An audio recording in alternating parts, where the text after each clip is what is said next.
Hey folks, Bill here from Survival. Thank you for joining me today. I got another video for you today, but first I wanted to show you guys something. I was out here in the woods today and I found a nice spot to shoot a couple videos. I was about to cross this log here and head up that direction. But when I went to cross the log, I saw that deer jawbone. So I sat down here, grabbed it, dusted it off. We're going to look at it here in a few minutes. But I thought this log just as good as any to shoot a quick video I wanted to do today. So we're going to go over this survival kit. You might have saw this in my video last weekend about the beginner's kit and what you should pack. So I wanted to go over that survival kit. But before we go over that survival kit, I want to talk about a few things concerning survival kits. So when I'm building these kits, they're generally not meant as a standalone item. You can, if you really wanted to, take that out and that could be your only thing you take into the woods and you'd be okay. What that kit is meant to be is a supplemental pack in your already put together outfit. So your backpack where you have your sleep system, your cordage, your cook systems, knives, all that, this kit supplements it. This is the stuff that you have for things that don't necessarily plan for. So if you find yourself in exigent circumstances out in the woods, you're lost, hurt, in need of rescue, in short. So that's what that kit does. It fills those gaps to allow you to be able to obtain food, get safe drinking water, build shelter, regulate your core temperature, prevent hyperthermia. And that's what the survival kits are supposed to do. They're supposed to supplement your base kit. That's why when I look at a survival kit like this is meant to be tossed in a pack, left sealed, and kept in there for those emergencies, not to be picked from when you need this or that. If you forget this or that, you probably shouldn't break into that kit and just go without. So with that, we'll get into this. These kind of kits, I really got into as a kid and a young man a long time ago. Not that I'm old now by any means, I'm only 36. But a couple of the first books about wilderness survival that I really got into were On Your Own in the Wilderness by Bradford Angier and Wilderness Survival, the Wilderness Survival Handbook by Berndt Berglund. Those were the first two that really talked about survival kits as you see me put them together. Whether it was Bradford talking about the Hudson Bay Company survival kit and the tin he put together, or it was Berndt talking about the kit that he suggested with the small aluminum pan and everything sealed up in it with tape. Those are kind of the platforms, along with maybe the Mors Kochanski 2-pound survival kit stuff that got me started on this. So we keep that in mind as we'll go through this, and I'll break into this kit here and we'll start. So let me flip the camera around here and get everything set up. So you guys saw this tin pop up in my video last weekend. I went through it just to make sure some stuff was good. I resealed it, so it's good to go for this video. The tin itself I bought on Amazon. It's just a sheet metal tin. It is 8.5 by 5 1/4 by 2 inches thick. So 8.5 long, 5 1/4 tall by 2.5 inches deep, or 2 inches deep, excuse me. So this kit, you're not going to see a bunch of the small bits and bobs you've seen in other kits of mine. This is what I packed. This is what I use to fill the gaps in my general kit. So we'll get into this, and the only exception to that is I have a cutting tool in here. In case something happened, I lose mine or something, I always have a cutting tool in a survival kit for me. That's the only real thing that's duplicated out of my primary kit. So we'll get into this. You can use electrical tape. I prefer the orange duct tape. It just seems to seal well, holds tight. I'll have to reseal this when we're done, but stick the tape back here. And we'll pop the kit open. So before we go into the kit, I'll show you a couple things I keep on top here. I keep a razor blade tucked in there. That's just one of the utility knife razor blades. And then I have a curved sewing needle. You guys have seen that in other videos. That has about 20 yards of thread wrapped around it. Or not 20 yards, 20 feet, excuse me, of thread wrapped around there for gear repair, mending things. So that allows us to repair our first line shelter, which is our clothing.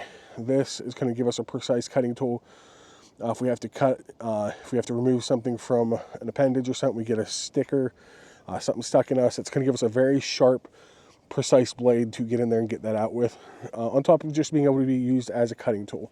So we have that on the lid here. First thing we have when we go into here, you've seen me talk about hot hands before. The hot hands exist in our survival kits for one thing, and that's to help us regain dexterity in our hands and fingers. The survival kit means nothing if we can't do anything with it, so we need to be able to use our hands and fingers. That's why we have the hot hands in here. Crack them open, warm them up, get them in your hands, start moving around. That way you can get that dexterity back so you can still operate. Right on top, I have a fabric coffee filter. This goes with our water bags in here. It lets us pre-filter to get as clean as possible drinking water. So we have a fabric coffee filter. I carry one candle in here. You guys have seen this. I carry a candle in here to create a microclimate with the space blanket that's in there. That's why we have this in here, and it can also be used as a fire extender. Excuse me, people. I'm just getting over being sick. I apologize if I was right in the microphone. So we have one candle. Ferro rod right here. We have a couple different fire starting methods in here. Ferro rod should always be part of an emergency survival kit. That's guaranteed spark no matter what. We have one packet of honey. You can either eat this, use it to help clean as an antiseptic for wounds. Having raw honey provides a couple of different great possibilities. So we always have a packet of honey. At least I do in my kits. Small fishing kit.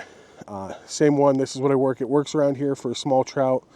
Another thing, that's why I use it. A couple of small flies, about 20-25 feet of 10-pound fishing line, and a couple weights. Small signal mirror. You have heard me talk at end about signal mirrors. We always have one in our emergency kits. Lets you signal from a distance if you're immobilized or non-ambulatory, so we do have that. And most good signal mirrors will have instructions on the back how to use them. Yuko stormproof matches. These are Zippo matches, exist in all my kits. These work whether it's windy, raining, snowing, whatever it may be. This will get you a guaranteed flame to start your fire, no matter what.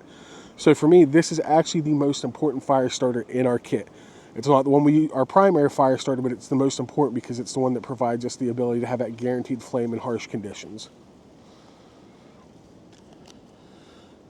Berndt tag-along compass. You've seen this. This is a glow-in-the-dark one.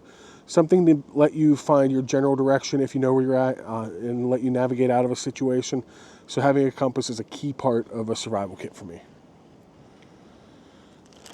Super glue tube. Between this and the bandages in here, this is going to allow you to close up any wounds you have, repair some gear, and you can even use it as an impromptu fire starter if need be. So we have a tube of super glue. Tinder quicks. There are 7 in this. These are other than the wet fire, my favorite man-made fire starter. They just work. You fluff them up a little bit, spark them, and they light and they burn for a few minutes. Perfect to get your fire going in adverse conditions.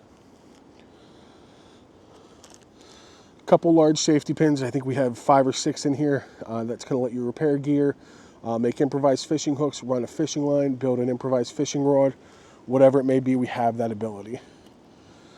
We're going to work right through the rain here today, guys. We got some duct tape. This is about 10 yards pre-rolled. I've linked these before where you can buy them. You always have duct tape with you to make repairs. This is in case you rip your water bags, whatever it may be. Duct tape is invaluable out in the wilderness. Cutting tool. This is my go-to, guys. You know what this is. This is the Victorinox Farmer X with the scissors. The saw, the knife, the punch, the awl and the scissors make this, for me, for my money, the best Victorinox Swiss Army knife you can get out there for a survival kit like this. Here we have the SOL heat sheet, the SOL XL emergency bivvy, excuse me, getting tongue-tied today. You have seen these in a lot of my kits. This is one of my go-to pieces of kit to put in a survival kit. You team this with the XL heat sheet, and you can do a few different emergency shelters, setups to keep yourself warm, provide that microclimate, and regulate your body temperature. Because remember, staying hydrated regulating your core temperature are the two most important things you can do in a survival situation. Next up, basic medications, painkillers, antihistamines, Imodium, and I have, for me, I keep, oh, looks like I'm gonna have to fix this, something broken there. Looks like an Imodium got crushed. I keep a couple antihistamines because I have bad allergies sometimes, and that hits, and that pretty much shuts me down. So we have the antihistamines in there.